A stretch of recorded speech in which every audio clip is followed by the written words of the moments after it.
Alright, so we're gonna go up to the diagram. Again, I just had to take a phone call.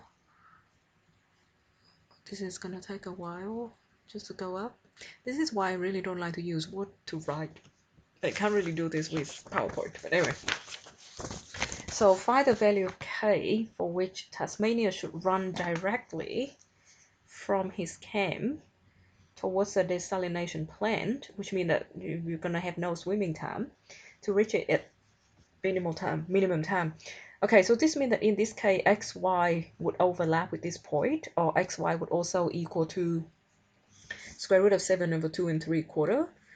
That's one possibility. Okay, so xy, the point where he's supposed to run to the riverbank, is the same as square root of 7 over 2 and 3/4. Alternatively, we have x equal to square root of 7 over 2. Now, this is an interesting question because it's values and it's not values. So it is actually not just dt x equals to 0. But let's just start with that. So we're going to do something very similar to the previous part, and that is we're going to have dt dx of square root of 7 over 2 equal to 0, and we're going to solve for k. Okay, so very similar to part E so far. And if I'm going to do that, then, so I've just changed that to square root of 7 over 2.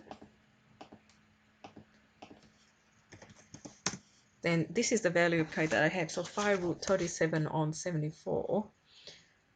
So k equals to 5 root 37 on 74. And that's one possible value of k. However, the question asks for values of k.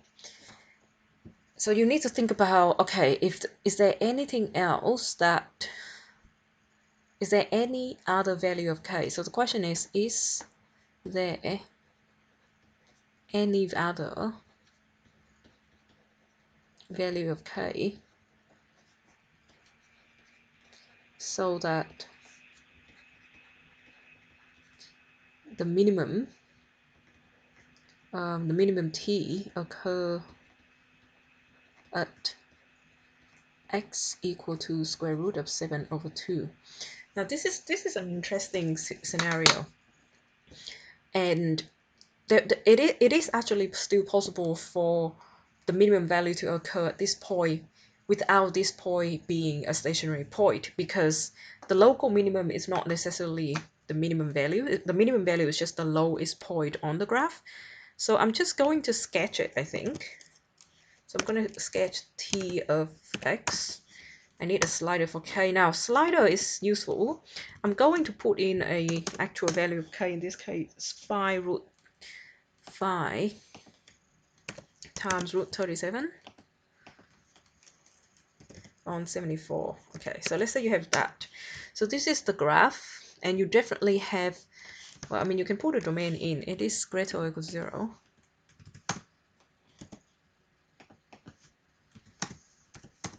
So this is the graph. So when x is, sorry, when k is 5 root 37 and 74, you definitely have a minimum value here.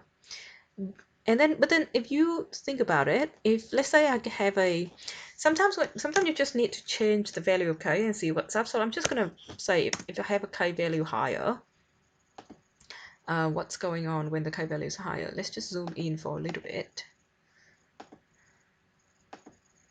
Okay, move this up. So maybe I need it to be a bit bigger. So let's go with 0.5. So when k equal to 0.5, you can see that the minimum value has shifted. So I'll zoom out. The minimum value has shifted, and the minimum value is no longer at x equal to square root of 7 over 2. So that's not good. What if I have k equal to 0.1? Okay, so there is a minimum value here. I'm just going to check to see what it is. So the minimum value here occurred at 0.8. Just wanted to see where the square root of 7 over 2 is going to be.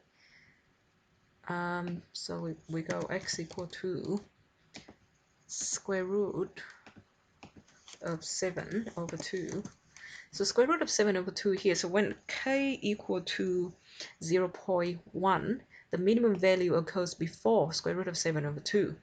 Now if you go to 0.5, so the interesting thing is at 0.5, the minimum value, if you stop at 7 over 2 and square root of 7 over 2, and in this case, square root of 7 over 2 is the maximum x value that you can have, then, okay, that's probably something to put into the domain, or not. Okay, I'm just going to put that into the domain, the fact that the t of x, okay, the fact that the x value has to be less than or equal to square root of 7 over 2, because that's where the desalination plane is.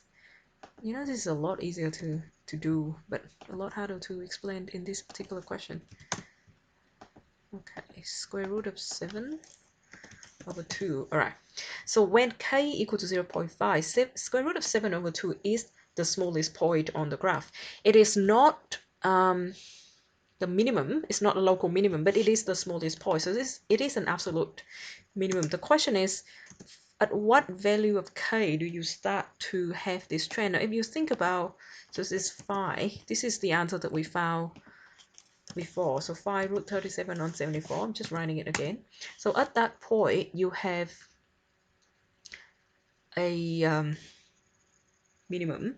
Now, if the value is slightly less, so let's go with, like, say, phi root 36 over 74. If you have something like this, then the minimum occurs a little bit before square root of 7 over 2. And if you have a value that's a little bit bigger, so we go with, say, phi root 38, for example. That's not root.